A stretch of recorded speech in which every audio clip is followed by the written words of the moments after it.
أعوذ بالله من الشيطان الرجيم بسم الله الرحمن الرحيم والعصر إن الإنسان لفي خسر إلا الذين آمنوا وعملوا الصالحات وتواصوا بالحق وتواصوا بالصبر صدق الله العظيم। কি বলেন, খুব বড় সূরা, কোরআনে কারীমের সর্বকনিষ্ঠ ছোট্ট একটি সূরা। বিপুল সংখ্যক মুফাসসিরিনে কেরাম এই সূরাটিকে মক্কি সূরা হিসেবে তারা গণ্য করেছেন। সূরাটির বৈশিষ্ট্য হচ্ছে কয়েকটি শব্দের মধ্যে আল্লাহ পাক এর অর্থ এবং ব্যাখ্যা এত বেশি, কয়েকটি শব্দের মধ্যে এই সূরাটি আল্লাহ নাজিল করেছেন, কিন্তু এর অর্থ আর ব্যাখ্যা এত বেশি যা দিয়ে একটা বিশাল গ্রন্থ রচনা হতে পারে। আমার তো মনে হয় যে সূরা ওয়াল আসর এটা যেন একটা ঝিনুকের মধ্যে আল্লাহ পাক আটলান্টিক মহাসাগর, প্রশান্ত মহাসাগর, সবগুলি মহাসাগর একটা ঝিনুকের মধ্যে আল্লাহ পুরি দিয়েছেন। মানুষের সাফল্য এবং কল্যাণ, তার ধ্বংস এবং সর্বনাশের পথ কোথায় তা এ কোরআন বলে দিয়েছে। সফলতা কিসে আসবে, ধ্বংস কিসে আসবে, এ কথা আল্লাহ কোরআনে বলে দিয়েছে। আমি আজকে এই সূরা বেছে নিলাম এই কারণে, আমরা চলছি ধ্বংসের দিকে। কোন দিকে যাচ্ছি বলেন না, কোন দিকে? আমার তো মনে হয় হেমিলেনের সেই বংশীবাদক যেন বাঁশি বাজিয়ে চলছে, আর গোটা জাতি তার পেছনে সমুদ্রে ডুবে মরার জন্য অগ্রসর হচ্ছে। বন্ধুগণ, আমি বলতে চাচ্ছি যে আজ আমরা সফলতা এবং ব্যর্থতা কিসে, লাভ আর ক্ষতি কিসে এটা বুঝতে পারছি না বলেই গোটা জাতির এই দুর্দিনে সূরা ওয়াল আসর এইটাই আমাদের আলোচনা করা উচিত বলে আমি মনে করি। এর মধ্যেই আল্লাহ পাক আমাদের লাভ, আমাদের ক্ষতি, আমাদের সাফল্য, আমাদের ব্যর্থতা এর মানদণ্ড নির্ণয় করে দিতে পারেন কে? কথা বোঝেন নাই? তাহলে বলেন না, কে দিতে পারেন? সেই আল্লাহ রাব্বুল আলামিন, তিনি কোরআনকে দিয়েছেন, এই সূরা তিনি নাজিল করেছেন। ইমাম শাফি রাহমাতুল্লাহ আলাইহি বলেছেন, লোকেরা যদি এই ছোট্ট সূরাটি উপরে চিন্তা ভাবনা করে তাহলে একটা মানুষের জন্য এই সূরাটাই তার হেদায়েতের জন্য যথেষ্ট হয়ে যেতে পারে, আর কিচ্ছু লাগে না। এই ছোট্ট সূরাটি একটা মানুষের সম্পূর্ণ হেদায়েত হওয়ার জন্য যথেষ্ট। আল্লাহ রাব্বুল আলামিন শুরু করছেন এভাবে, ওয়াল আসরি ইন্নাল ইনসানা লাফি খুসর। ওয়াল আসরি, আসরের আগে একটা অ আছে। আরবি গ্রামার অনুযায়ী এই অটা হচ্ছে ওয়াও কাসমিয়া, এটা হচ্ছে শপথ। আল্লাহ কসম করছে। আপনারা খুব চিন্তা ভাবনা করেন, মাথা ঠান্ডা করে, কান এবং দিল, মন, মগজ সব এদিকে আপনারা গভীর মনোনিবেশ সহকারে যদি শোনেন তাহলে বুঝতে পারবেন আল্লাহ পাক শপথ করতেছেন, কসম করতেছেন। এটা কি সোজা ব্যাপার না বিরাট ব্যাপার? আমরাও তো কসম করি। কখন করি? কথাটাকে নিশ্চিত করার জন্য, দৃঢ়ভাবে বিশ্বাস করার জন্য বলি, আল্লাহর দোহাই, আল্লাহর কসম, এই বলে আমরা আমাদের কথাকে উপস্থাপন করি, অধিকতর বিশ্বাস করাবার জন্য। আল্লাহ পাক কসম করতেছেন, তবে আল্লাহর কসম আর আমাদের কসম এক না। আমরা কসম করি সবচাইতে যিনি বড়, মহানত্ব, বিরাটত্ব, শ্রেষ্ঠত্বের উপরে ভিত্তি করে আমরা কসম করি, যেহেতু আল্লাহর চাইতে মহান, বড়, শ্রেষ্ঠ আর কেউ নাই। এই জন্যে আল্লাহর চাইতে বড় কেউ নাই বলে আমাদের জীবনের শ্রেষ্ঠ স্লোগান, মুসলমানের জীবনে শ্রেষ্ঠ স্লোগান নারে তাকবীর। আসতে কইলেন কেন?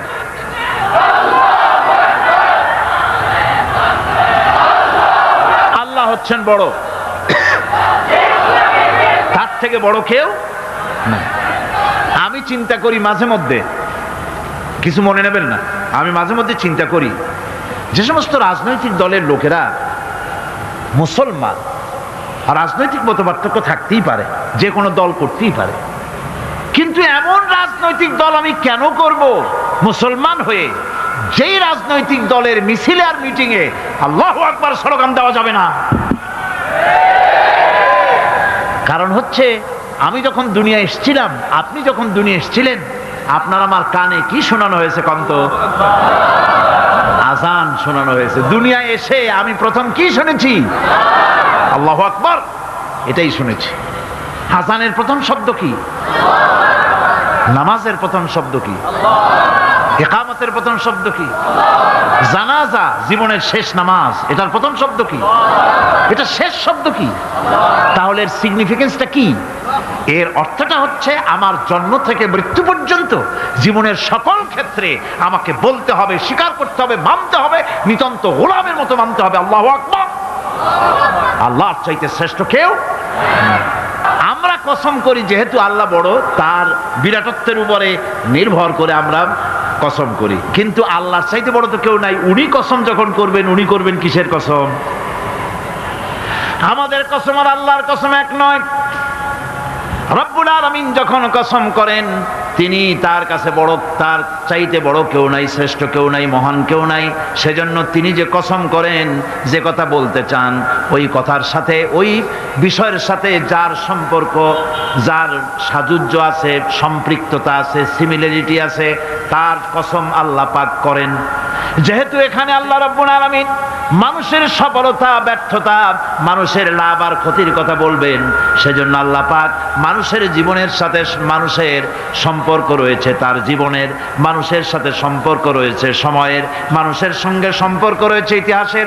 তাই রব্বুল আলামিন বলেন, ওয়াল আসরি ইন্নাল ইনসানা লাফি খুসর। আমি কসম করি সময়ের, আমি কসম করি ইতিহাসের, আমি কসম করি জীবনের, আমি কসম করি সময়ের। যেহেতু এই জীবন আছে বলে আমরা আছি, জীবন না থাকলে আমরা বাঁচি না। ইতিহাসের কসম আল্লাহ করেন, কারণ হলো ইতিহাস মহাকালের সাক্ষী। এই মহাকালের দুষ্কৃতিকারা, তাদের দুষ্কৃতি যারা, তাদের দুষ্কৃত কর্ম, যা তারা যে খারাপ কাজ করেছে, সেই খারাপ কাজের ইতিহাস ধারণ করেছে। যারা সুকৃতি করেছে, তাদের সুকর্মগুলি ইতিহাস ধারণ করেছে। ইতিহাস হচ্ছে নীরব সাক্ষী। আল্লাহ বলেন, আমি ওই ইতিহাসের সাক্ষী, আমি জীবনের সাক্ষী, আমি সময়ের সাক্ষী। যেহেতু সময় কারো জন্য বসে থাকে না। সময়ের ব্যাপারে হযরত ইবনে কাইয়্যিম রাহমাতুল্লাহ আলাইহি তিনি বলেছেন, মা মাদা ফিদ দুনিয়া আহলামুন ওয়া মা বাকিয়া মিনহা আমানি। মা মাদা ফিদ দুনিয়া আহলামুন, আমি আমার জীবনের যে অংশ ফেলে এসেছি এটা আমার স্বপ্ন। ওয়া মা বাকিয়া মিনহা আমানি, আর যেটা আমার সামনে জীবন বাকি আছে ওটা হচ্ছে আমার আকাঙ্ক্ষা। ওয়াল ওয়াক্তু বাইনাহুমা দায়ুন, আর এর মাঝখান থেকে সময় চলে যাচ্ছে।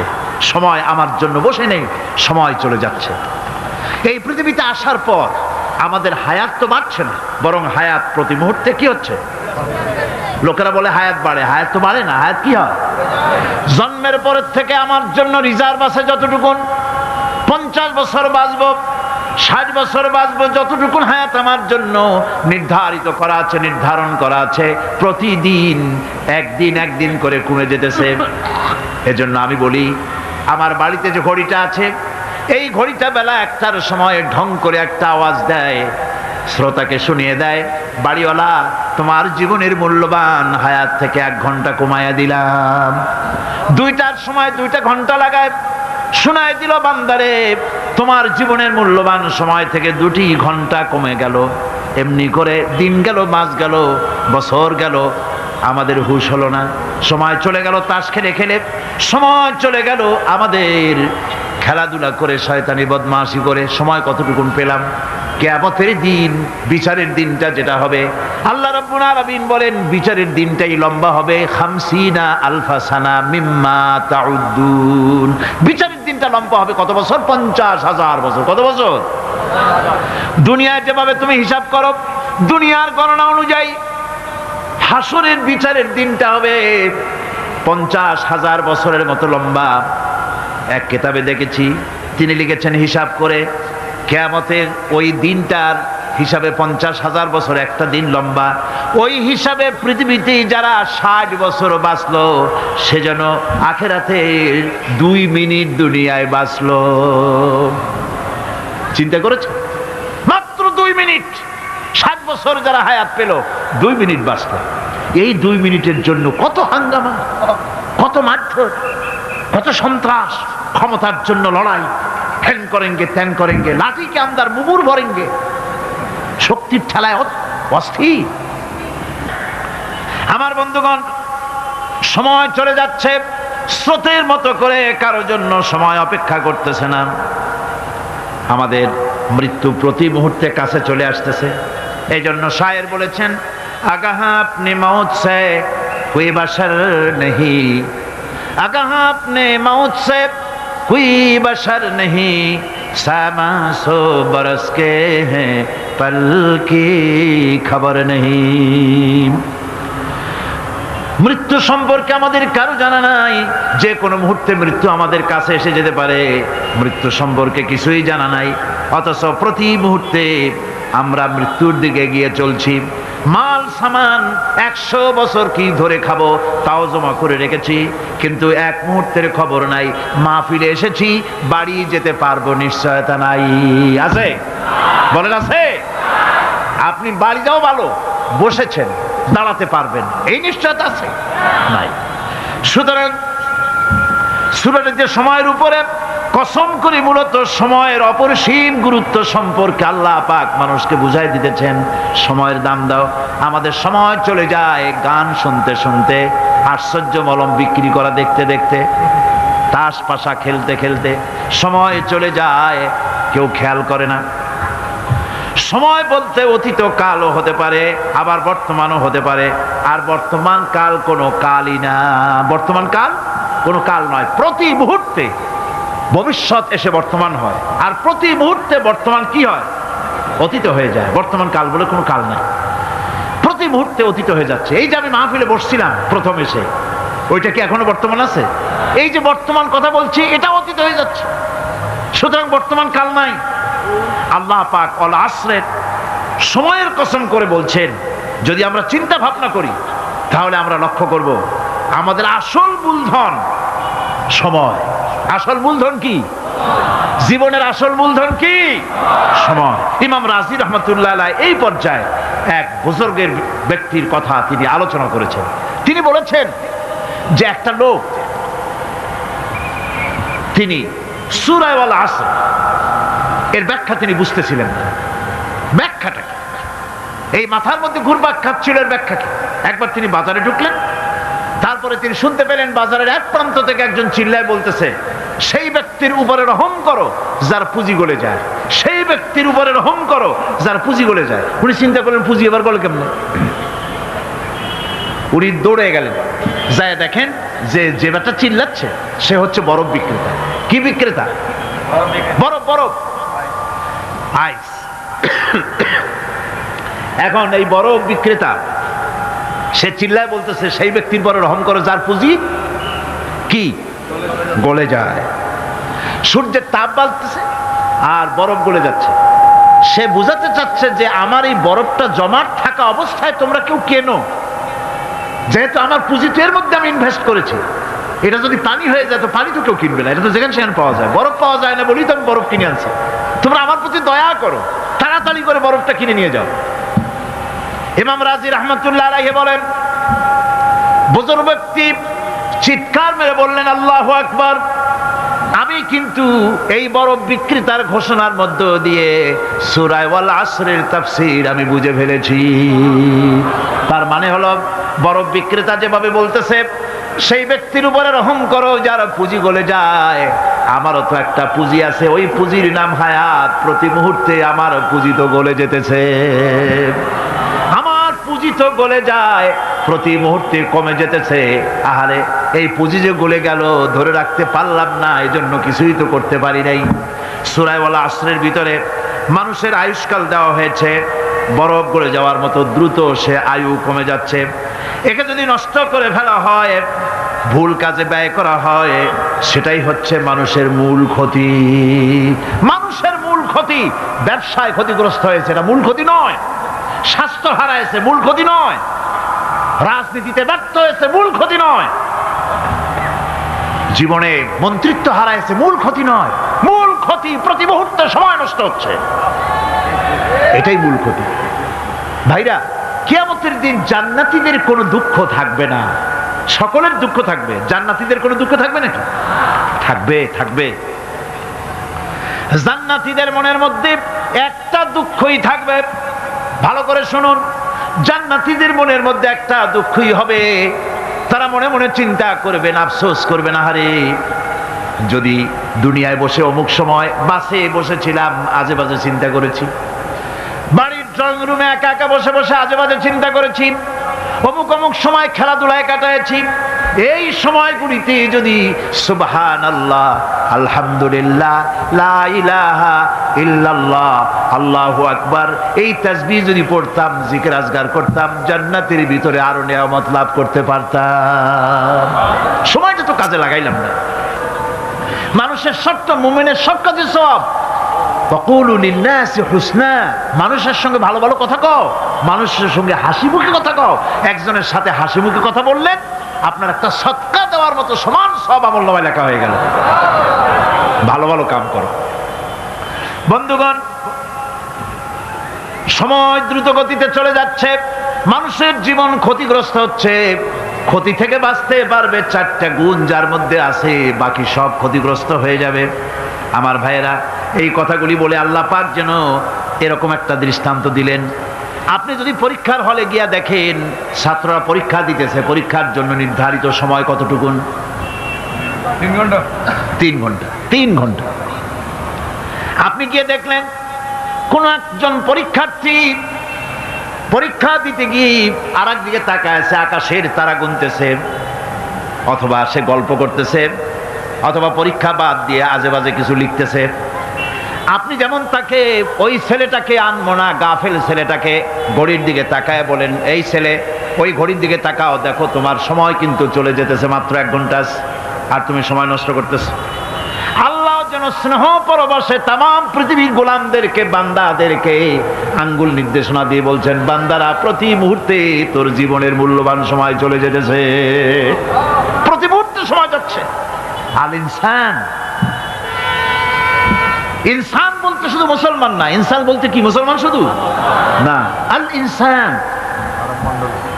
মানব মণ্ডলী, বিশ্বের সমস্ত মানুষকে আল্লাহ বলছেন, হিন্দু, খ্রিস্টান, বৌদ্ধ, নাসারা, ইহুদি, মজুসি, মুসলমান, বিশ্বের সব মানুষকে আল্লাহ বলছেন। যেহেতু আল্লাহ স্রষ্টা, মানুষের ব্যাপারে সার্বিক কল্যাণময় কথা কে বলতে পারেন? কে বলতে পারেন? সে আল্লাহ রাব্বুল আলামিন বলছেন, সময় চলে যাচ্ছে, ও পৃথিবীর মানুষেরা। এই মানুষ বলতে আল্লাহ রাব্বুল আলামিন কোন ব্যক্তি, কোন গোষ্ঠী, কোন জাতিকে বলেন নাই, বলেছেন সমগ্র মানবতাকে। এর অর্থ হচ্ছে সূরাটিতে উল্লেখ্য 4টি গুণ যদি আমল করতে পারে লোকেরা, যেই ব্যক্তি করবে, যেই সমাজ করবে, যেই রাষ্ট্র করবে, যেই গোষ্ঠী করবে, যেই জাতি করবে, তারাই ক্ষতি থেকে বেঁচে যাবে। আর যারা করবে না, তারা ক্ষতিগ্রস্ত হবে। কি হবে বলুন? এখন আল্লাহ পাকের কথা শুনুন। আল্লাহ পাক বলছেন, ওয়াল আসরি ইন্নাল ইনসানা লাফি খুসর। খুসর, খুসরিন, এই যে খুসর, খাসারা, এই শব্দটা হচ্ছে আবিধানিক অর্থে ক্ষতি, হচ্ছে লাভের বিপরীত। লাভের বিপরীত কি? ক্ষতি। নাফা, এই নাফার বিপরীত কি? নোকসান। খাসারাটা কি? নোকসান বলা হয় পুঁজি 50,000 খাটাইছিলাম, লাভ করতে পারি নাই, পুঁজি ঠিক আছে, এটাকে বলা হয় নোকসান। এটাকে কি বলা হয়? নোকসান। কিন্তু আমি পুঁজি খাটিয়েছিলাম 50,000 টাকা, লাভ তো হয়ই নাই, পুঁজিও চলে গেছে, আমও গেছে, সালাও গেছে, আমও নাই, সালাও নাই। এইটারে আরবিতে কি বলা হয়? খাসার, দেউলিয়া। দেউলিয়া হয়ে গেছে। দেউলিয়াটা বোঝেন ভালো আপনারা, দেউলিয়া হয়ে গেছে। কোরআন লাভ বা সাফল্যের ধারণা যেমন নিছক পার্থিব নয়, সমৃদ্ধির কথা শুধু পার্থিব নয়, জন্ম থেকে শুরু করে মৃত্যু পর্যন্ত কোরআনের লাভের কথা যখন বলা হয় তখন জন্ম থেকে মৃত্যু পর্যন্ত, আখিরাত পর্যন্ত, কিয়ামত পর্যন্ত, ক্ষতিটাও জন্ম থেকে শুরু করে মৃত্যু পর্যন্ত, কিয়ামত পর্যন্ত ক্ষতিটাও। এই ক্ষতি থেকে বাঁচবার জন্য কোরআনে কারিমে বিভিন্ন জায়গায় এই খাসারা শব্দ ব্যবহার করা হয়েছে। আল্লাহ রাব্বুল আলামিন বলছেন, ওয়ামান খাফফাত মাওয়াজিনুহু ফাউলাইকাল্লাযীনা খাসিরু আনফুসাহুম বিমা কানু বিআয়াতিনা ইয়াযলিমুন। যাদের পাল্লা ভারী হবে কিয়ামতে তারাই হবে সফলকাম, আর যাদের পাল্লা হালকা হবে, নেকির পাল্লা যাদের হালকা হবে তারা হবে ক্ষতিগ্রস্ত, তারা নিজেরাই ক্ষতি সাধনকারী হবে কিয়ামতের দিন।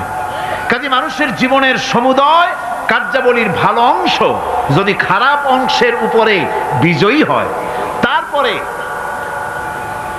খারাপ অংশ পাওনাদারদের দিয়ে টিয়া, এরপরে যদি নেকি কিছু বাকি থাকে তাহলে বোঝা গেল লোকটা কিয়ামতে নাজাত পাবে।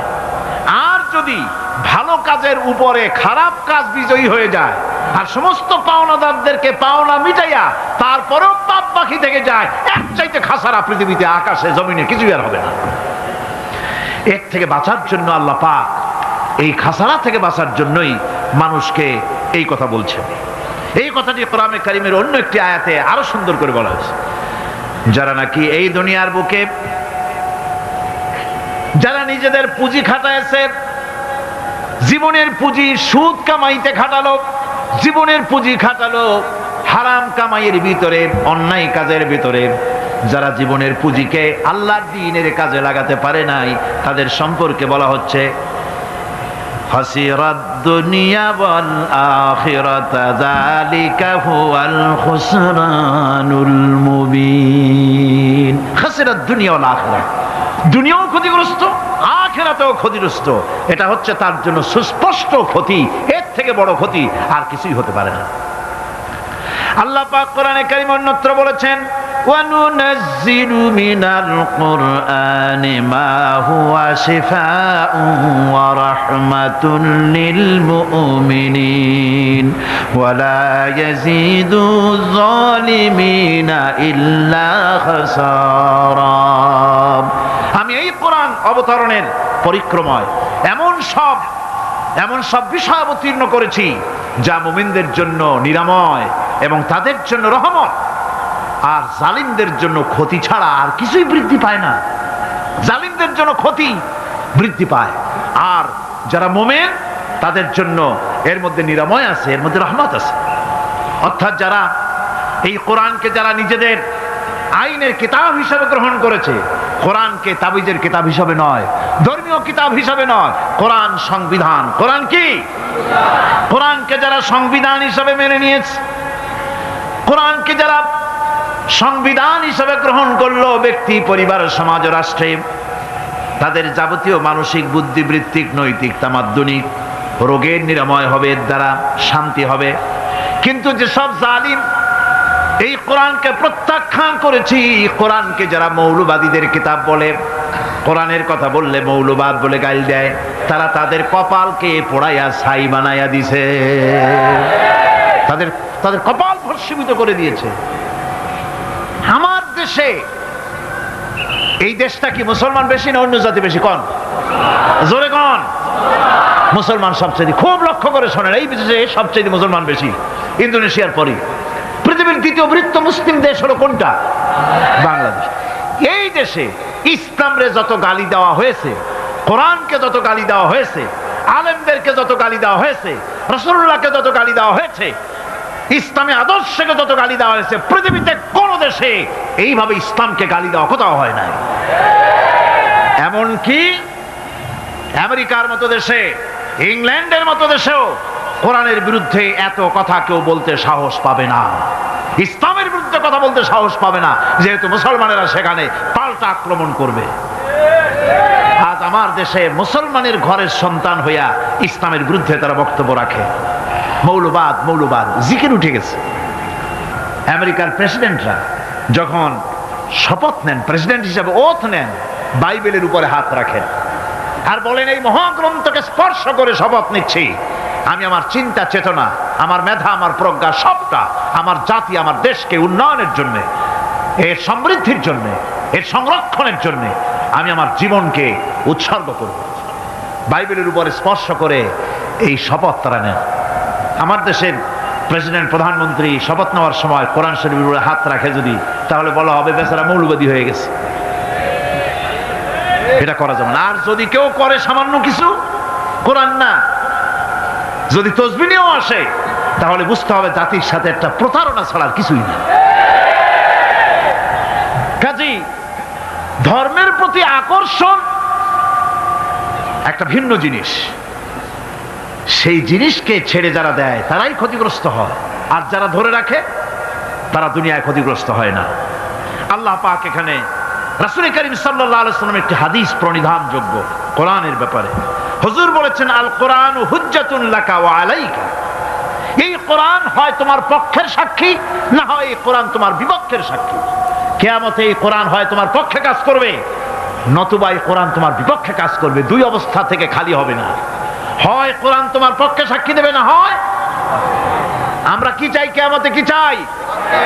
বলেন কি চাই? কোরআনের পক্ষে যদি আমরা সাক্ষী চাই, তাহলে এই কোরআনের পক্ষে আমাদেরকে কাজ করতে হবে। এছাড়া আমাদের নাজাতের কোনো পথ নাই।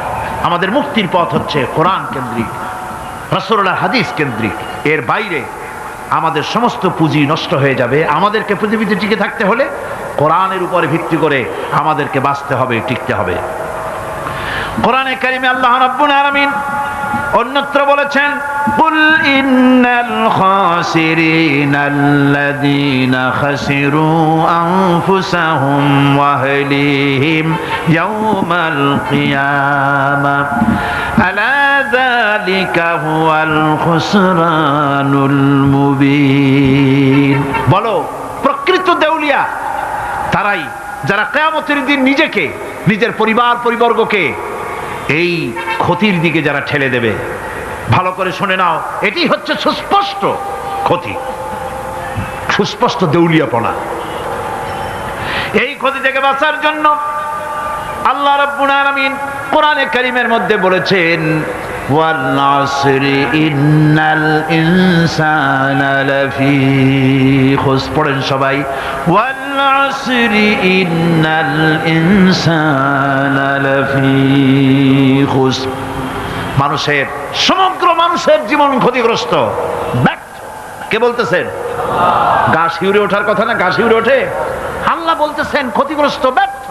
আপনি যতই মনে করেন আপনার মিল আছে, কল আছে, কারখানা আছে, মন্ত্রী, টাকা পয়সা আছে, প্রেসিডেন্ট হয়েছেন, প্রধানমন্ত্রী হয়েছেন, আপনার জীবন সফল হয়েছে, আল্লাহ বলেন না, জীবন ব্যর্থ, জীবন বিফল, জীবন ক্ষতিগ্রস্ত। তাম পৃথিবীর সমস্ত মানুষ ক্ষতিগ্রস্ত, ব্যর্থ। 4টা কাজ করলে সফল হবে। কয়টা কাজ? জোরে বলেন, কয়টা কাজ? ইল্লাল্লাযীনা আমানু ওয়া আমিলুস সালিহাতি ওয়া তাওয়াসাউ বিল হাক্কি ওয়া তাওয়াসাউ বিস সাবর। 4টা কাজ করলে জীবন হবে সফল। এই ব্যর্থতা থেকে, এই ক্ষতি থেকে যদি বাঁচতে চাই কিনা?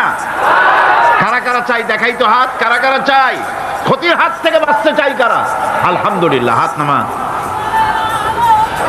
ক্ষতির হাত থেকে যারা বাঁচতে চান, আল্লাহ রাব্বুল আলামিন তাদের জন্য ফর্মুলা পেশ করেছেন, ইল্লাল্লাযীনা আমানু ওয়া আমিলুস সালিহাতি ওয়া তাওয়াসাউ বিল হাক্কি ওয়া তাওয়াসাউ বিস সাবর।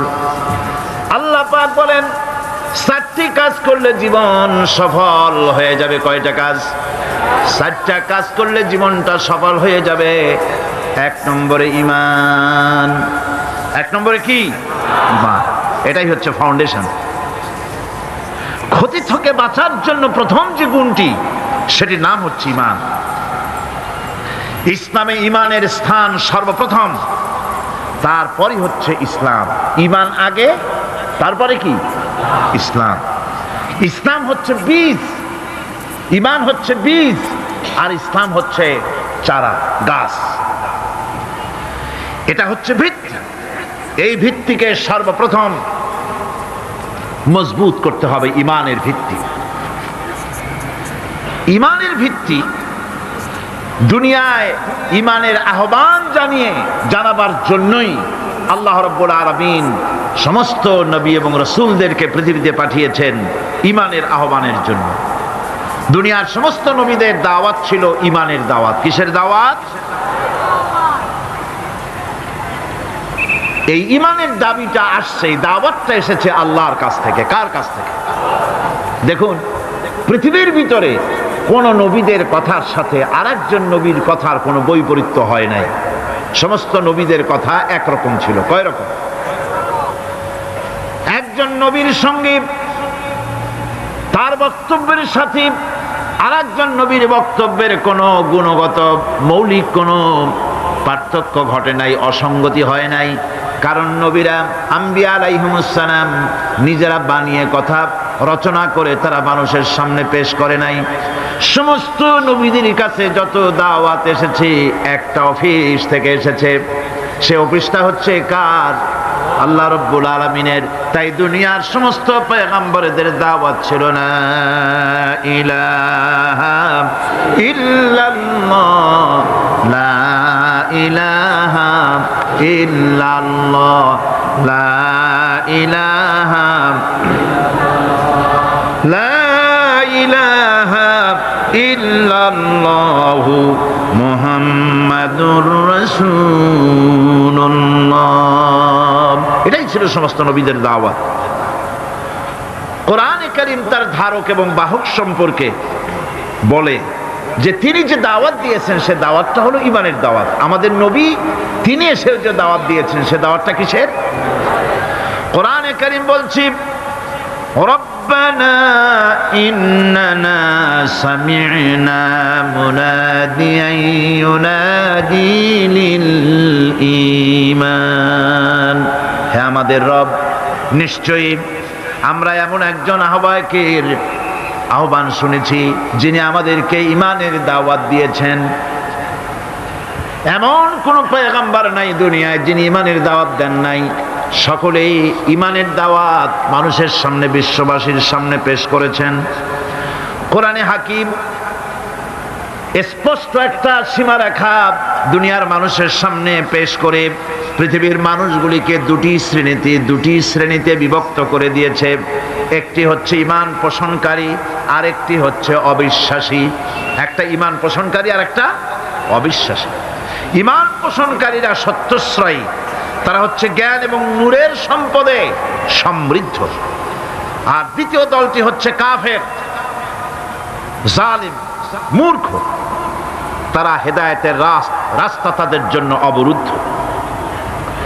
কোরআনে কারীম এই দুইটি দল সম্পর্কে উল্লেখ করতেছেন, মাসালুল ফারিকাইনি কাল আ'মা ওয়াল আসাম্মি ওয়াল বাসীরি ওয়াস সামিঈ হাল ইয়াস্তাবিয়ানি মাসালান আফালা।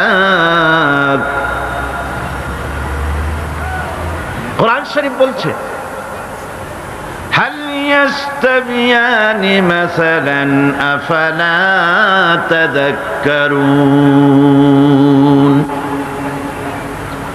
দুইটি শ্রেণীতে আল্লাহ পাক ভাগ করে দিয়েছেন। একটা শ্রেণী হচ্ছে অন্ধ, বোবা, বধির। আরেকটি যারা শুনতে পায়, চোখে দেখতে পায়। এ দুটি কখনো এক নয়, সমান নয়। এ দুটির রাস্তা আলাদা। কাফেরের রাস্তা আর ইমানদারদের রাস্তা সম্পূর্ণ ভিন্ন। আল্লাহ রাব্বুল আলামিন ঈমান এবং কুফরের পার্থক্য বলে দেওয়ার জন্য গোটা মানব জাতির মধ্যে স্পষ্ট করে বলেছেন, লা ইকরাহা ফিদ-দীন ক্বাদ তাবায়্যানার রুশদু মিনাল গায়ব। দ্বীনের ব্যাপারে জোর জবরদস্তি নেই। এখানে হেদায়েতের পথ এবং গোমরাহি, হেদায়েতকে গোমরাহির পথ থেকে সম্পূর্ণ আলাদা করে দেওয়া হয়েছে। লা ইকরাহা ফিদ-দীন, দ্বীনের ব্যাপারে কোনো জোর জবরদস্তি নাই। যারা ধর্মনিরপেক্ষবাদী তারা এই আয়াতটাকে নিজেদের মতবাদকে প্রতিষ্ঠার লক্ষ্যে অনেক সময় কাজে লাগায়। দুটি আয়াতকে তারা বেশি ব্যবহার করে। একটা হচ্ছে লাকুম দীনুকুম ওয়ালিয়া দীন, আর একটা হচ্ছে লা ইকরাহা ফিদ্দিন। এই দুইটি আয়াতকে ধর্মনিরপেক্ষবাদীরা ব্যবহার করে। এই দুটির কোনটি তাদের আদর্শকে বোঝাবার লক্ষ্যে ব্যবহারের কোনো সুযোগ নাই। লা ইকরাহা ফিদ্দিন, ধর্মের ব্যাপারে কোনো বাড়াবাড়ি নাই, জোর জবরদস্তি নাই। এ কথা বলা হয়েছে এই কারণে যে কোনো বিধর্মীকে, অমুসলিমকে ভয় দেখিয়ে, লোভ দেখিয়ে অথবা কোনো ক্রমে কোনো প্রকার চাপ সৃষ্টি করে তাকে মুসলমান বানানো যাবে না। এমনকি সূরা তওবার মধ্যে এসেছে, যুদ্ধ চলাকালীন সময়, জিহাদ চলাকালীন সময় কোনো অমুসলিম যদি ইসলাম জানার জন্য তোমাদের তাঁবুতে আসে, তাহলে তুমি তাকে ইসলাম বুঝাও। ইসলাম শোনার পরে যদি মেনে নেয় ভালো কথা, আর যদি না মানে তাকে তার তাঁবু পর্যন্ত ফিরে যেতে দাও। মাঝপথে তাকে আক্রমণ করা যাবে না। ধর্মের ব্যাপারে কোনো বাড়াবাড়ি নাই। লা ইকরাহা ফিদ্দিন, এর দ্বারা ধর্মনিরপেক্ষতার কোনো কথা বোঝানো হয়নি। আর লাকুম দীনুকুম ওয়ালিয়া দীন, এটা ছিল কাফেরদের সেই বক্তব্যের প্রেক্ষিতে যেখানে কাফেররা বলেছিল মুহাম্মদ সাল্লাল্লাহু আলাইহি ওয়াসাল্লাম, আসুন আমরা এক কাজ করি, সেটা হলো ধর্ম নিয়ে আমাদের মধ্যে যে বাকবিতণ্ডা হচ্ছে, আমরা ধর্মকে 50-50 ভাগ করে নিই। কিছুদিন আমরা গিয়া আপনার আল্লাহরে সেজদা দেই, আর কিছুদিন আপনারা আমাদের মূর্তিগুলিকে প্রণাম করুন। এই প্রস্তাব যখন রাখল, আল্লাহ রাব্বুল আলামিন সূরা কাফিরুন অবতীর্ণ করে দিলেন, কুল ইয়া আইয়ুহাল কাফিরুন লা আ'বুদু মা তা'বুদুন। হে কাফেরেরা, হে অবিশ্বাসীরা, নবী আপনি বলুন, হে অবিশ্বাসীরা, তোমরা যার ইবাদত করো আমরা তার ইবাদত করি না, আবার আমরা যার ইবাদত করি তোমরাও তার ইবাদত করো না। সুতরাং লাকুম দীনুকুম ওয়ালিয়া দীন, সুতরাং তোমাদের দিন তোমাদের জন্য, আমাদের দিন আমাদের জন্য। এখানে নিরপেক্ষতার কথা বলা হয় না, এখানে পক্ষের কথা বলা হয়েছে। কিসের পক্ষ? ধর্মের পক্ষ। কিসের পক্ষ? হিন্দু, খ্রিস্টান, বৌদ্ধ, তোমরা তোমাদের ধর্মের পক্ষে থাকো। মুসলমান, তোমরা তোমাদের ধর্মের পক্ষে থাকো। ধর্মের ব্যাপারে নিরপেক্ষ হওয়ার কোনো সুযোগ নাই। আছে নাকি সুযোগ? আমি পার্লামেন্টে বলেছি এই কথা, যে একটা ধর্মের উপরে বিশ্বাস করে নিজেকে একটা ধর্মের পক্ষের ব্যক্তি হিসাবে ঘোষণা করে কেউ বলছে, দাবি করছে আমি হিন্দু, কেউ বলছে আমি বৌদ্ধ, কেউ বলছে আমি খ্রিস্টান, কেউ বলছে আমি মুসলমান। নিজেকে একটা ধর্মের বিশ্বাসী ঘোষণা করার পর আমি ধর্মনিরপেক্ষ, এই কথাটা মিথ্যা, বানোয়াট, জালিয়াতি, প্রতারণা, মুনাফিক।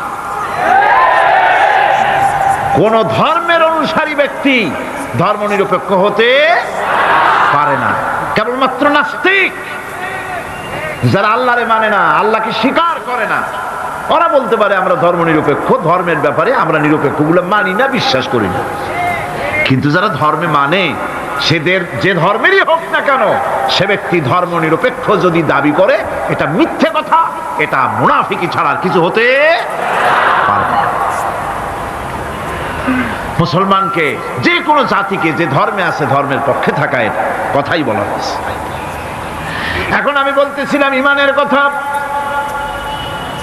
ইমান আগে আনতে হবে। ইমান সম্পর্কে আল্লাহ রাব্বুল আলামিন বলতেছেন, ইমান হলো আগে, তারপরে ইসলাম। আবার ইমান আনার আগে আবার কুফরি একটা শব্দ আছে, সেটা হলো ফামান ইয়াকফুর বিত্তাগুতি ওয়া ইউমিন বিল্লাহি ফাকাদ ইসতামসাকা বিল উরওয়াতিল উসকা লা انفصام لها والله سميع عليم ফামান ইয়াকফুর বিত্তাগুত, যে ব্যক্তি তাগুতকে অস্বীকার করেছে, সর্বপ্রথম তাগুতকে অস্বীকার করতে হবে। ওয়া ইউমিন বিল্লাহ, আর এরপরে আল্লাহর উপরে যে ঈমান আনলো, ফাকাদ ইসতামসাকা বিল উরওয়াতিল উসকা, সেমন এক শক্ত অবলম্বন ধারণ করলো যা তাকে কোনো কিছুই বিচ্ছিন্ন করবে না, ধ্বংস করে দেবে না। সুবহানাল্লাহ। এখন সত্যিকারের ঈমানদারের পরিচয়টা কি? কোরআনে কারীম সত্যিকারের ঈমানদারের পরিচয় এভাবে পেশ করতেছে, ইন্নামাল মুমিনুনাল্লাযীনা আমানু বিল্লাহি ওয়া রাসূলিহি সুম্মা লাম ইয়ারতাবু ওয়াজাহিদু বিআমওয়ালিহিম ওয়া আনফুসিহিম ফি সাবিলিল্লাহ উলাইকা হুমুস সাদিকুন। ঈমানের দাবিতে সত্যবাদী কারা? ইন্নামাল মুমিনুনাল্লাযীনা আমানু বিল্লাহি ওয়া রাসূলিহি, সত্যিকারের মুমিন তো তারা যারা নাকি ঈমান এনেছে আল্লাহর উপর এবং রাসূলের উপরে। এই ঈমান আনার পর সুম্মা লাম ইয়ারতাবু, এরপরে কোন সন্দেহে সে নিপতিত হয় নাই, কোন সন্দেহ তার মনের মধ্যে জায়গা পায় নাই, আর সে আল্লাহর রাস্তায় জিহাদ করেছে মাল দিয়ে, জান দিয়ে। উলাইকা হুমুস সাদিকুন, এরাই হলো ঈমানের দাবিতে সত্যবাদী। সুম্মা লাম ইয়ারতাবু, অথবা এক বিন্দু সন্দেহ মনের মধ্যে জায়গা দেয় নাই, অর্থাৎ ঈমান আনছি কার উপরে? আল্লাহর উপরে। কার উপরে? আর তার রাসূলের উপরে। আল্লাহ এবং রাসূলের উপরে ঈমান আনার পর যারা আল্লাহ এবং রাসূলের বিধান জীবনের সকল ক্ষেত্রে মানতে পারে নাই, তারাই সন্দেহে নিপতিত হয়েছে। কথা বুঝতে পেরেছেন? তাদের সন্দেহ এই কোরআন মানুষের জীবন, তার সম্পদ, তার রাজনীতি, তার অর্থনীতি পরিচালনা করতে পারে না।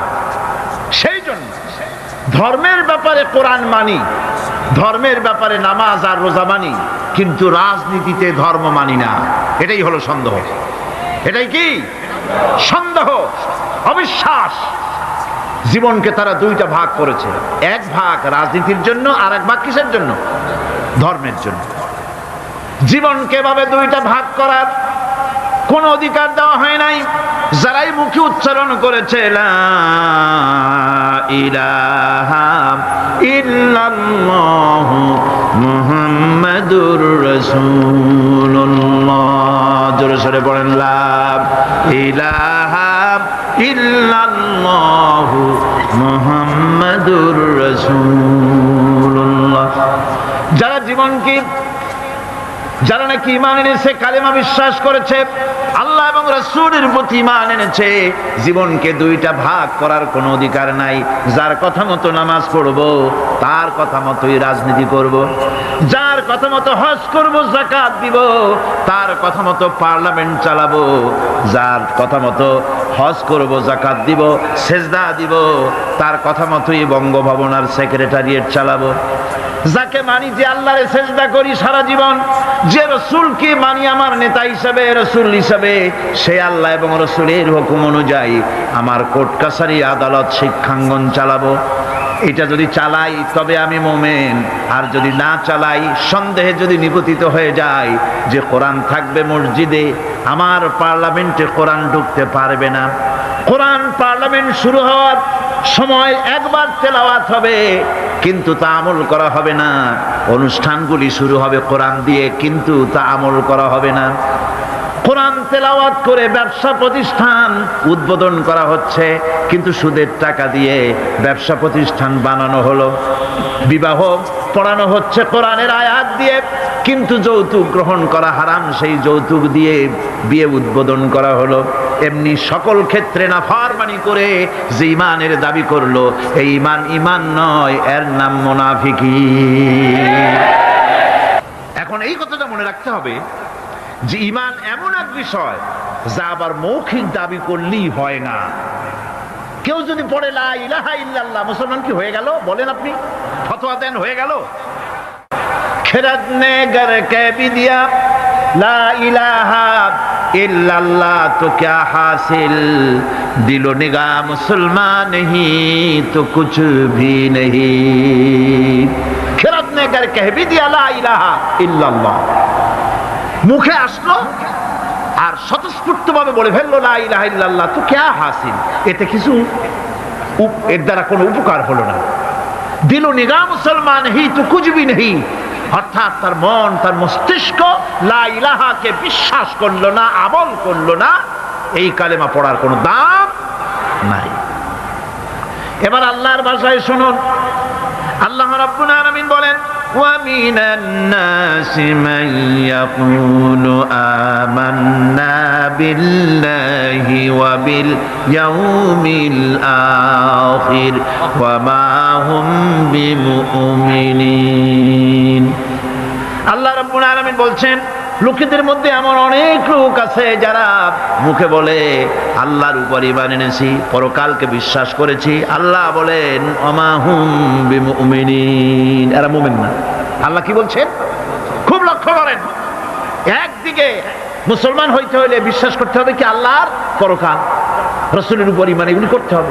একটা লোক ঘোষণা করলো যে আমি আল্লাহ এবং পরকালকে বিশ্বাস করি, এরপরে আল্লাহ পাক বলছেন ওমা হুম বিমুমিনিন, এরা মুমিন না, কারণ এই কথাগুলি তার মুখের মনের কথা না।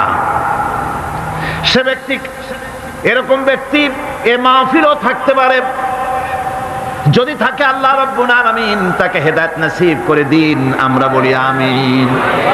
সে লোকটিকে আমি আলোচনা করলে আপনি নিজেই বুঝতে পারবেন, যা ভুল তার কাছে ধরা পড়বে। আয়নার সামনে দাঁড়ালে পরে আয়না সব বলে দেয়, ঠিক কি না?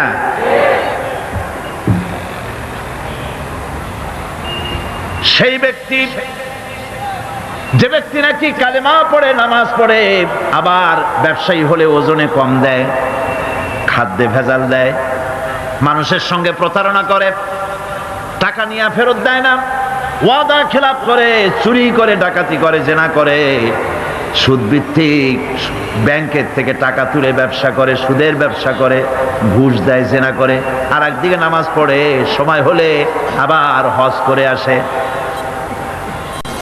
এই ধরনের মানুষগুলি ইহরামের কাপড় পরে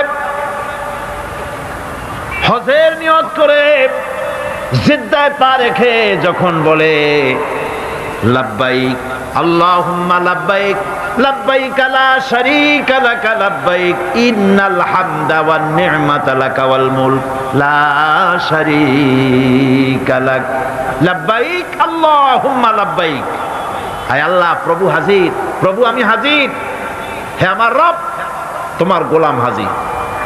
বান্দা বলে আয় আল্লাহ গোলাম হাজির, গায়েব থেকে আওয়াজ আসে, আল্লাহর পক্ষ থেকে বলা হয় লা লাব্বাইকা ওয়ালা সাদাইক।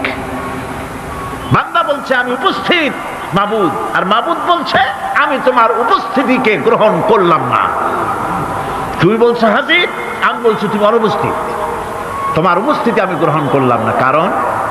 কারণ তুমি যে টিকিট করে আসছো ওইটা হারাম টাকা, যে রামের কাপড় পরেছো ওইটা হারাম টাকা দিয়ে কেনা, মক্কা মদিনায় যে খরচ করবে, তাবুতে থাকবে, বাস ভাড়া দেবে, যা খাবে, জায়নামাজ কিংবা তসবিহ কিংবা মার্কেটিং করার জন্য যে টাকা আনছো সব হারাম। তোমার গায়ের গোশত হারাম, তোমার গায়ের রক্ত হারাম, হারাম খেয়ে পেটটারে সাইজ মতো বানাইছো, এরকম করে হারামের টাকা দিয়া হজ করতে এসেছো, তোমার উপস্থিতি আমি গ্রহণ করলাম না। নাউজুবিল্লাহ। সুতরাং মুমিনের দাবি করলেই হবে না, ঈমানের দাবি করলেই হবে না, কাজে তা প্রমাণ করতে হবে। সেটা কি? সেটা হচ্ছে ইন্নাল্লাযীনা ক্বালু রাব্বুনাল্লাহু সুম্মা ইসতাকামু তাতানাজ্জালু আলাইহিমুল মালাইকা, নিশ্চয় যারা বলে আমাদের রব আল্লাহ, অতঃপর এই কথার উপরে সে দৃঢ় পথ থাকে, ফেরেশতাগণ তার প্রতি ফেরেশতা অবতীর্ণ হয়, অর্থাৎ আল্লাহর রহমত তার উপরে নাজিল হয়। যে ব্যক্তি ঈমানের দাবি করে ঈমানের উপরে টিকে থাকে, আল্লাহর রহমত তার উপরে নাজিল হতে থাকে। ঈমান আনাই শুধু মুখে দাবি করাই শেষ কথা নয়, ঈমান আনার পর ঈমানের উপরে টিকে থাকা সবচেয়ে বড় কথা। ঈমানের উপরে টিকে থাকতে হবে। ঈমানের কোনো দাম নাই যদি আমলে সালেহ না থাকে। ঈমান হচ্ছে এক, এটা মূল্যহীন হয়ে পড়ে যদি আমলে সালেহ না থাকে। যে নেক কাজ করতে হবে আল্লাহকে খুশি করার জন্য, কাজটা ভালো হওয়ার জন্য শর্ত দুইটা। একটা হচ্ছে কাজটা হতে হবে আল্লাহকে খুশি করার জন্য। কারে খুশি করার জন্য? আল্লাহ পাককে খুশি করার জন্য হতে হবে। আর 2 নম্বরে কাজটা হতে হবে সুন্নতে নববী সাল্লাল্লাহু আলাইহি ওয়াসাল্লাম, রাসূল করিম সাল্লাল্লাহু আলাইহি ওয়াসাল্লামের সুন্নতের উপরে কাজটি হতে হবে। তাহলেই আপনার আমলটা সহি হয়ে গেল। আপনি আমি নিজের আন্দাজ করে কাজটা খুব ভালো হয়েছে মনে করলেই হবে না। নিকৃষ্ট বা অসৎ কাজের পরিণতি সম্পর্কে কোরআন বলছে, قُلْ هَلْ نُنَبِّئُكُمْ بِالْأَخْسَرِينَ أَعْمَالًا الَّذِينَ ضَلَّ سَعْيُهُمْ فِي الْحَيَاةِ الدُّنْيَا وَهُمْ يَحْسَبُونَ أَنَّهُمْ يُحْسِنُونَ صُنْعًا। আমি কি তোমাদেরকে বলবো না যে কোন আমল তোমাদেরকে ক্ষতিগ্রস্ত করবে? সেটা হচ্ছে সেই আমল যারা দুনিয়ার জীবনে দুনিয়ায় উন্নতি করার জন্য কাজ করে, তাদের সমস্ত জদ্দোজাহাদ, তাদের চেষ্টা প্রচেষ্টা দুনিয়ায় টিকে থাকার জন্য তারা করে থাকে। যে কাজগুলি আল্লাহ পাকের খুশনুদি হাসিলের জন্য, আল্লাহ পাককে খুশি করার জন্য করা হয় না, সেই কাজগুলি মানুষের সমস্ত প্রচেষ্টাকে, তার চেষ্টাকে, তার সমস্ত আমলগুলিকে বিনষ্ট করে দেবে। এগুলি কিয়ামতের দিন কোনো ফায়দা হবে না। যারা দিনদার, পরহেজগার, ইমানদার, সৎ কর্মশীল, আল্লাহ তাদের ব্যাপারে কি করে শোনেন, ইন্নাল্লাযীনা আমানু ওয়া আমিলুস সালিহাতি সায়াজআলু লাহুমুর রাহমানু উদ্দা। আল্লাহ পাক বলেন যারা নাকি ঈমান এনেছেন আর আমলে সালেহ করে, রব্বুল আলামিন তার বান্দাদের দিলের মধ্যে তার জন্য মহব্বত পয়দা করে দেন। মানুষেরা ভালোবাসে, মহব্বত করে। আমার বন্ধুগণ, সৎকর্ম মানুষ যখন ভালো কাজ করে তার দুষ্কর্মগুলিকে আল্লাহ মাফ করে দেন। জোরে বলেন সুবহানাল্লাহ। কোরআন বলছে, والذين آمنوا وعملوا الصالحات لنكفرن عنهم سيئاتهم ولنجزينهم أحسن الذي كانوا يعملون। যারা ঈমান আনবে আর সৎ কাজ করবে, আল্লাহ পাক বলেন আমি তাদেরকে সর্বোত্তম কাজগুলির প্রতিদান করব। তারা যত ভালো কাজ করবে ওই ভালো কাজের মধ্যে সবচাইতে ভালো যেটা, ওইটার উপর আমি তাকে পুরস্কার দান করব। সুবহানাল্লাহ। আর তাদের সাইয়্যাতগুলি হাসানাত দিয়ে বদলায় দেব, তাদের পাপ কাজগুলি আমি নেক কাজে পরিবর্তন করে দেব। শুধু তাই নয়, শয়তানের ওয়াসওয়াসায় পড়ে বান্দা যখন একটা গুনাহ করে, আল্লাহ বলে দিয়েছেন একটা গুনাহ লিখবি। আদম আলাইহিস সালামকে আল্লাহ পাক যখন দুনিয়ায় পাঠিয়ে দিলেন, হযরত হাওয়া যখন দুনিয়া আসলেন, আর শয়তানের বুজুর্গি সব শেষ হয়ে গেল। শয়তানে বলল, আল্লাহ আমার সব ইবাদত নষ্ট হইল আদমের জন্য। আমি তোমার কাছে ফরিয়াদ জানাই, তুমি 7টা জাহান্নাম বানাইছো, এই জাহান্নাম আরো বানাও। আমি তোমার এই জাহান্নামগুলি তোমার বান্দাগুলি দিয়ে ওয়াসওয়াসা দিয়ে এই জাহান্নাম ভরে দেব। যে আদমের জন্য আমার সমস্ত ইবাদত পণ্ড হলো, সেই আদম সন্তান সব আমি জাহান্নামে পাঠাবো। আল্লাহ রাব্বুল আলামিন বললেন, এই কোরআন শরীফের ভিতরে আছে, আল্লাহ পাক বলেছেন, ও আমার ফেরেশতারা, শয়তান কি বলল শুনেছো? আমার বান্দা যখন শয়তানের ওয়াসওয়াসায় পড়ে একটা নেকের একটা গুনাহ নিয়ত করবে, গুনাহ করার নিয়ত করবে, গুনাহটা করে নাই, পাপ লিখবা না? গুনাহ করা হয়ে যাওয়ার পর একটা গুনার জন্য একটা গুনাহই লিখবা। আর যদি আমার বান্দা কোন একটি নেকির কাজের নিয়ত করেছে, হজের নিয়ত করেছে, হজে যায় নাই, মাদ্রাসা মসজিদে দান করবে, চট্টগ্রাম তাফসিরুল কোরআন মাহফিলে দান করবে, করে নাই এখনো, শুধু নিয়ত করেছে, নেক নিয়তের কারণে আমলনামায় একটা নেকি লিখে দিবা।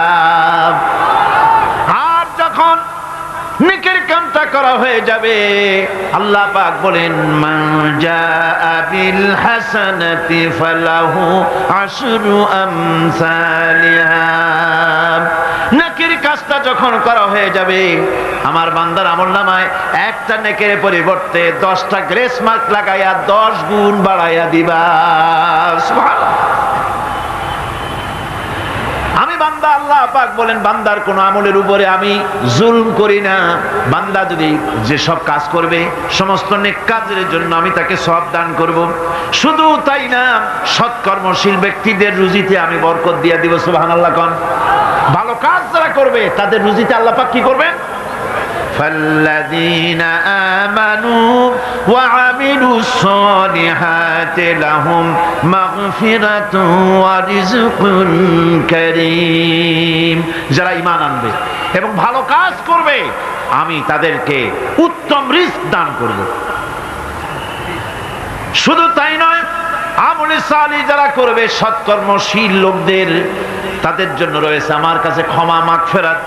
وإني لغفار لمن تاب وآمن وعمل صالحا ثم اهتدى। নিঃসন্দেহে আমি ক্ষমাশীল ওই সব বান্দাদের জন্য যারা সৎ কাজ করে, আমলে সালেহ করে, নেক কাজ করে, আর গুনাহ থেকে তওবা করে, আর এই তওবার উপরে, হেদায়েতের উপরে টিকে থাকে। আমি তাদের গুনাহ খাসি আমি রব্বুল আলামিন মাফ করে দেই, গুনাহ খাতাকে ক্ষমা করে দেব। যারা ঈমান আনবে, আমলে সালেহ করবে, নেক কাজ করবে, তাদেরকে আল্লাহ পাক ক্ষমার ওয়াদা করেছেন। মানব গোষ্ঠীকে মহা ক্ষতি থেকে বাঁচাবার জন্য আল্লাহ পাক তৃতীয় যে পয়েন্টের কথা বলেছেন সেটা হচ্ছে হক। সেটা কি? হক শব্দটি হচ্ছে বাতিলের বিপরীত, মিথ্যার বিপরীত, অসত্যের বিপরীত। শব্দটি কি? হক। এর অর্থ হচ্ছে সঠিক, নির্ভুল, সত্য, ন্যায়, ইনসাফ ইত্যাদি এই কথার মধ্যে এসে যায়। এর মধ্যে আল্লাহর হক এবং বান্দার হক এসে যায়। হকের দাওয়াত অর্থ হচ্ছে ঈমানদারদের সমাজ এরকম হবে না যে বাতিল মাথা উঁচু করে দাঁড়াবে আর হকপন্থীরা মাথা নিচু করে তারপরে চলবে, নাহকের বিরুদ্ধে কথা বলবে না, চুপ করে থাকবে। এটা ঈমানদার যে সমাজে বাস করে সেই সমাজের চিত্র এরকম হতে পারে না। লূত আলাইহিস সালামের জামানায় যখন জমিনটাকে উল্টে দেওয়ার জন্য অর্ডার হলো, তখন ফেরেশতা বলছিল, আয় আল্লাহ, এই জমিনে তো একটা লোক আছে যে 30 বছর পর্যন্ত তোমার ইবাদত করেছে, সেই লোকটারে তো সরাবার ব্যাপারে তুমি কিছু বললা না। আল্লাহ রাব্বুল আলামিন বললেন, জমিনটা উল্টায়া ওর মাথায় আগে রাখো, রে শুদ্ধা জমিনটারে উল্টায় দাও। কারণ গোটা জাতি যখন আমার সঙ্গে নাফরমানি করছে, আমার নবীর সঙ্গে নাফরমানি করতেছে, তখন এরা কথা বলে নাই। এই লোক নিজের ইবাদত নিয়ে ব্যস্ত ছিল, নিজেকে জাহান্নাম থেকে বাঁচাবার চেষ্টা করেছে। গোটা জাতি জাহান্নামে যায় সেজন্য ভুরুক্ষেপ করে নাই। হক কথা বলতেই হবে। হক যে বলবে না, হক থেকে যে চুপ থাকবে, সে হচ্ছে শয়তানুন আখরাস, বোবা শয়তান। রাসূলুল্লাহ হাদিসে বলেছেন, হক থেকে যে চুপ থাকে সেটা কি শয়তান? বোবা শয়তান। এখন আপনাকে বিপদ মুসিবত থেকে বাঁচার জন্য হকের দাওয়াত দিতে হবে, তা না হলে আল্লাহ পাক ক্ষমা করবেন না। না হক যখন সমাজে চলতে থাকে, হকের আওয়াজকে একজনকে হলেও হকের আওয়াজ বুলন্দ করতে হবে। কোরআনে কারিমে রব্বুল আলামিন বলেন, واتقوا فتنة لا تصيبن الذين ظلموا منكم خاصة সতর্ক থাকো, বেঁচে থাকো ওই সব বিপদ থেকে, মুসিবত থেকে, যেই বিপদ শুধুমাত্র বিপদের কারণ যারা ওদের জন্যই নাজিল হবে না, বরং যারা সহ্য করে তাদের উপরও বিপদ আসবে। যারা বিপদের কারণ, গুনাহের কারণ, শুধু ওরাই ধ্বংস হবে না, যারা সহ্য করবে তাদেরকেও আযাবের মধ্যে নিপতিত হতে হবে। একটা দৃষ্টান্ত দিলে বুঝবেন। আপনার বাড়ির সামনে ড্রেনের ভিতরে বিড়াল মরে পড়েছে, কুকুর মরে পড়েছে, আপনি নাকে রুমাল দিয়ে যান, বাড়িওয়ালা ভালাইতেছে না, আপনিও ভালাবার চেষ্টা করতেছেন না। এখন এইটা পচে গলে দুর্গন্ধ হয়ে পরিবেশ নষ্ট করে দেবে। তখন এই মরা কুকুরটার দুর্গন্ধে শুধু বাড়িওয়ালাই অসুস্থ হবে না আশেপাশের লোকেরা অসুস্থ হবে? বলেন আপনারা, সবাই অসুস্থ হয়ে পড়বে। সুতরাং বাড়িওয়ালা যদি না ফালায়, আপনার দায়িত্বে আপনাকে ফেলতে হবে। অন্যায় যেখানে উঠবে সেখানেই তাকে নির্মূল করতে হবে। এটা হলো উম্মতে মুহাম্মাদীর দায়িত্ব। আল্লাহ পাক এর জন্য বলেছেন, ওয়ালতাকুম মিনকুম উম্মাতুন ইয়াদউনা ইলাল খায়র ইয়া'মুরুনা বিল মা'রুফ وينهون عن المنكر وأولئك هم المفلحون।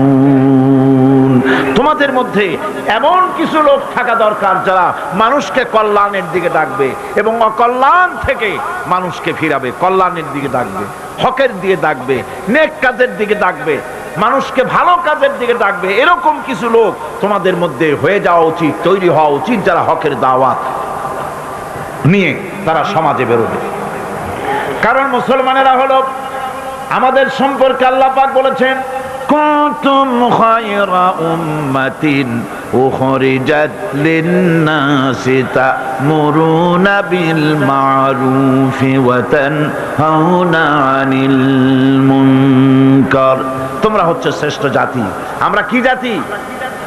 আমরা যে শ্রেষ্ঠ জাতি সে কথা বলার মতো হিম্মত এখন আমাদের আর নাই, যার জন্য আপনারা আওয়াজ দিলেন যা শোনাই গেল। মুসলমানেরা কি জাতি? খায়রে উমাম, ইমামে আকওয়াম। পৃথিবীর ভিতরে সমস্ত জাতি সমূহের ভেতরে শ্রেষ্ঠ জাতি কারা? আরো জোরে বলুন। একথা কে বলেছেন? আল্লাহ পাক বলেছেন, তোমরা শ্রেষ্ঠ জাতি। তোমাদের দায়িত্ব হচ্ছে তা'মুরুনা বিল মা'রুফ ওয়া তানহাউনা আনিল মুনকার। তোমাদের দায়িত্ব হচ্ছে ভালো কাজের আদেশ করবে, অন্যায় কাজ থেকে মানুষদেরকে ফিরাবে। এটা হচ্ছে তোমাদের দায়িত্ব। এই দায়িত্ব যদি আমরা পালন করতাম তাহলে আমাদের সমাজের ভেতরে এই অন্যায় অসত্য টিকে থাকতে পারতো না। আমরা মানুষকে ভালো কাজের আদেশ দেই না। ভালো কাজের আদেশ দিতে হলে ক্ষমতায় থাকতে হয়। আদেশ আর অনুরোধ এই দুটো কি এক জিনিস? আদেশ আর অনুরোধ দুটো কি এক জিনিস? আদেশ দিতে গেলে আদেশের জায়গায় পৌঁছাতে হয়। আদেশের জায়গায় না গিয়ে কাউকে হুকুম দেওয়া যায় না, অনুরোধ জানাতে হয়। গভর্নমেন্টের কাছে বিনীতভাবে অনুরোধ জানাই, সিনেমার অশ্লীলতার জ্বালায় টিকতে পারি না, রমজান মুবারক এসেছে, এই অশ্লীল সিনেমার ছবি নামায় ফেলা হোক, বিনীতভাবে অনুরোধ জানাই। এটা হলো অনুরোধ। আর আল্লাহ বলছেন ইসলামের ব্যাপারটা অনুরোধের ব্যাপার নয়, এটা হচ্ছে আদেশের ব্যাপার। ক্ষমতায় এমন লোক পাঠাতে হবে যে রমজান মাস এলে পরে অর্ডার দেবে, সিনেমার সমস্ত ছবি আর গান বন্ধ করে দাও। হোটেলের কোনো দরজা খোলা থাকতে পারবে না, কোন খাবারের দোকান মুসলমানদের খোলা থাকতে পারবে না। এটা হচ্ছে অর্ডারের কাজ। তা'মুরুনা বিল মা'রুফ, আমর, হুকুম, অর্ডার। অনুরোধ করে হয় না, এটা আদেশ দেওয়ার মাকামে যেতে হয়। সেই আদেশের মাকামে আমরা কি যেতে পেরেছি? পারিনি। আমাদের অবস্থা হচ্ছে মোল্লার দৌড় মসজিদ পর্যন্ত। এই কথাটা যে কে শুনাইছে আল্লাহই জানে। मुल्ला को जो मिला है मस्जिद में सजदे की इजाजत, मुल्ला को जो मिला है मस्जिद में सजदे की इजाजत, नालायक समझते हैं यही इस्लाम की आजाद। মৌলভী সাহেব মসজিদের ইমামতি পাইছেন আর মনে করেছেন যে আমি ইসলামের স্বাধীনতা পেয়ে গিয়েছি। ডিজি সাহেব যদি দাওয়াত দেয়, মন্ত্রী সাহেব যদি দাওয়াত দেয়, আনন্দে অস্থির হয়ে যায়। আরে বাপরে, ডিসি দাওয়াত দিছে, কি সোজা কথা, মরি কি বাঁচি, উঠি কি পড়ি। ওই জায়গা পার্লামেন্ট, সেক্রেটারিয়েট, বঙ্গভবন যেদিন কোরআনের দখলে আসবে সেই দিন অর্ডার দিয়ে অন্যায়কে বন্ধ করা সম্ভব হবে।